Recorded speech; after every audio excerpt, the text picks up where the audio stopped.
Bismillahirrahmanirrahim. Assalamualaikum warahmatullahi wabarakatuh. Alhamdulillahi rabbil alamin wa bihi nasta'in ala muriddin wa yawaddin. Wassalatu wassalamu ala asyrafil anbiya'i wal mursalin wa ala alihi wa ashabihi ajma'in, amma ba'du. Pertama-tama marilah kita panjatkan puji syukur kita kehadirat Allah Subhanahu wa taala, yang mana pada kesempatan pagi hari ini kita masih diberikan kesehatan baik berupa jasmani maupun rohani, sehingga kita bisa belajar bersama lagi.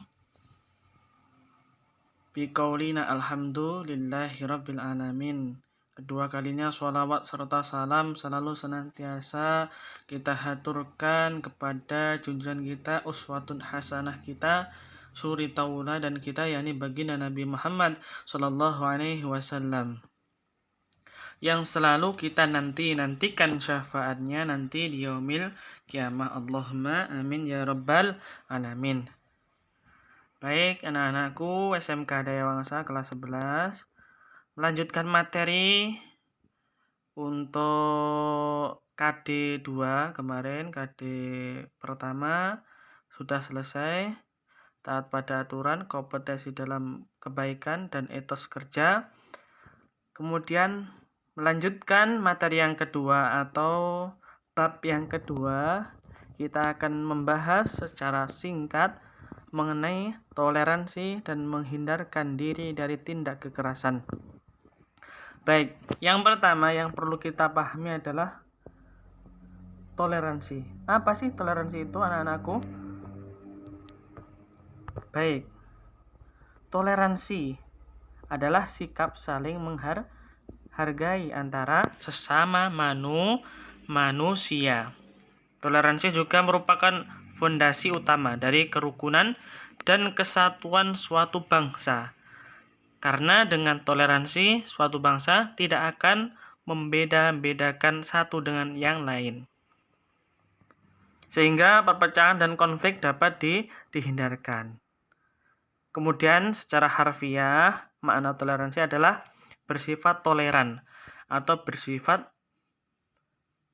menghargai, membiarkan, membolehkan pendirian, pendapat, pandangan, kepercayaan, kebiasaan, kelakuan yang berbeda atau bertentangan dengan pendirian sendiri. Contoh misalnya, kalau ada tetangga atau sanak famili kita berlainan agama dengan kita wajib yang namanya toleransi. Walaupun kita yang beragama muslim, kalau ada tetangga sanak famili kita yang non muslim, kita wajib yang namanya toleransi. Kemudian toleransi dalam kajian fikih Islam masuk dalam kategori muamalah. Apa itu muamalah? Interaksi sosial yang mendapatkan porsi besar.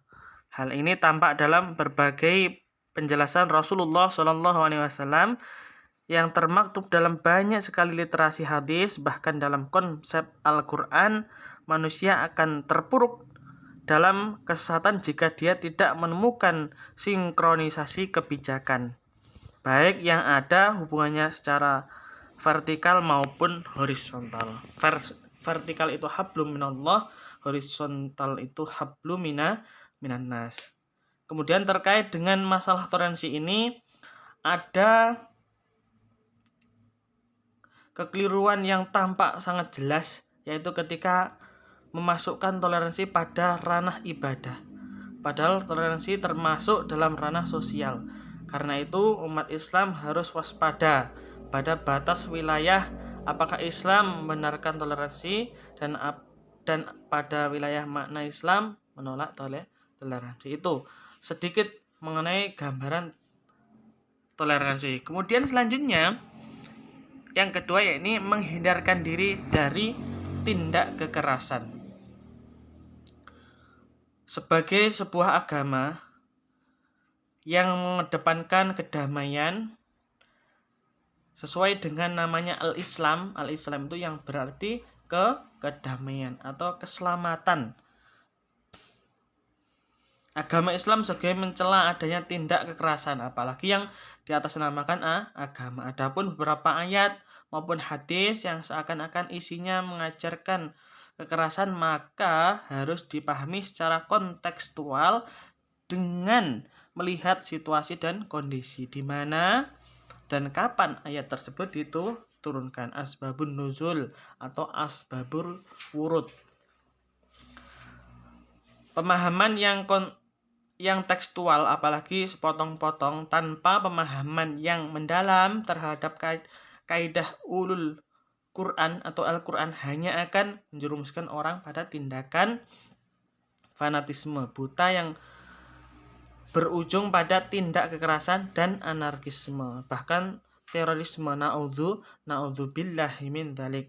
Islam sangat melarang perilaku kekerasan atas nama apapun terhadap orang yang mau hidup damai dengan kita. Dasarnya di dalam Quran, surat Yunus ayat 40 sampai dengan 41 yang berbunyi, A'udzu billahi minasyaitonir rajim. Bismillahirrahmanirrahim. Wa minhum may yu'minu bihi wa minhum man la yu'minu bihi. Wa rabbuka 'alamu bil mufsidin. Wa in kadzdzabuka faqul li 'amali wa lakum 'amalukum antum bari'una mimma a'malu wa ana bari'un mimma ta'malun. Al-ayah. Shadaqallahul azim. Yang artinya, di antara mereka ada orang-orang yang beriman kepada Al-Quran, dan di antaranya pula orang-orang yang tidak beriman kepadanya. Tuhanmu lebih mengetahui tentang orang-orang yang berbuat kerusakan. Jika mereka mendustakan kamu, maka katakanlah, bagiku pekerjaanku dan bagimu pekerjaanmu. Kamu berlepas diri terhadap apa yang aku kerjakan, aku pun berlepas diri terhadap apa yang kamu kerjakan. Kandungan Quran surat Yunus ayat 40 sampai dengan 41, yakni Allah Subhanahu wa taala memberlakukan hukum bahwa membunuh seseorang manusia sama dengan membunuh seluruh manusia. Begitu juga dengan menyelamatkan manusia sama dengan menyelamatkan seluruh manusia. Meskipun dalam ayat ini disebutkan bahwa larangan membunuh tersebut ditujukan kepada Bani Israel, tetapi pada hakikatnya larangan ini berlaku untuk seluruh umat manusia atau seluruh dunia. Segala tindakan yang dapat menghilangkan nyawa orang lain sangat berat dosanya di sisi Allah Subhanahu wa taala.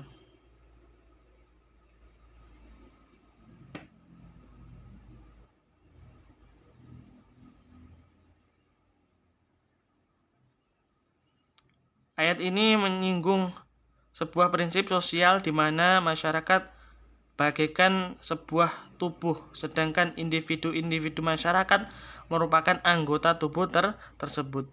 Ibnu Katsir rahimahullah menjelaskan ayat ini bahwa siapa yang membunuh seseorang manusia tanpa sebab yang benar, seperti kisos, membuat kerusakan di bumi, atau ia menghalalkan membunuh jiwa tanpa sebab, maka seakan-akan ia membunuh manusia seluruhnya. Karena menurut Allah Subhanahu wa taala tidak ada bedanya antara satu jiwa dengan jiwa yang lain. Dan barang siapa yang memelihara kehidupan seorang manusia, yakni mengharamkan membunuhnya dan meyakini keharaman tersebut, berarti selamatlah seluruh manusia dari berdasarkan manusia darinya berdasarkan pertimbangan ini.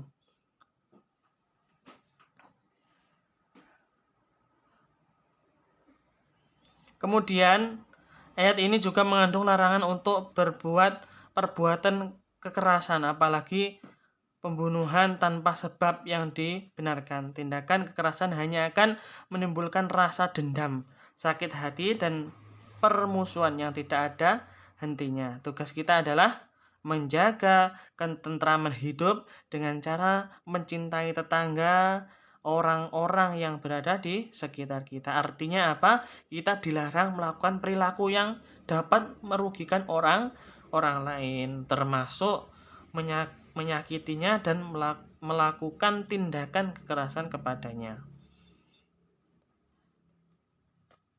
Selanjutnya, hadis tentang menghindarkan diri dari tindak kekerasan. An Abi Hurairah qala Rasulullah sallallahu alaihi wasallam, al haya'u minal iman wal imanu fil jannah wal bada'u minal jafaf wal jafa'u fin nar, rawahul Tirmidzi. Artinya apa? Dari Abu Hurairah, ia berkata, Rasulullah sallallahu alaihi wasallam bersabda, sifat malu adalah bagian dari iman, sedangkan iman itu tempatnya di dalam surga. Perkataan yang keji itu berasal dari perangai yang keras, sedangkan kekerasan itu tempatnya itu di dalam neraka. Hadis riwayat At-Tirmizi.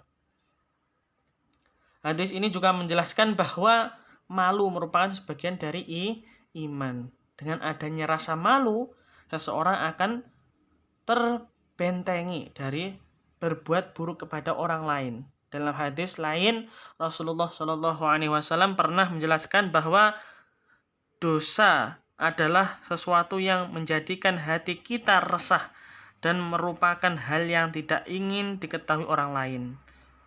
Mengapa tidak ingin diketahui orang lain? Jawabannya adalah karena dosa merupakan hal yang membuat malu. Orang yang memiliki rasa malu, ia tidak akan mengatakan perkataan-perkataan yang kotor, keji kepada orang lain. Apalagi untuk melakukan tindak kekerasan kepada orang lain. Dalam suatu hadis yang diriwayatkan Imam Bukhari dijelaskan bahwa jika ada dua orang muslim berhadapan dengan membawa pedang, maka yang akan membunuh dan dibunuh sama-sama masuk neraka. Orang yang dibunuh masuk neraka karena ia juga berkehendak untuk membunuh lawannya tersebut.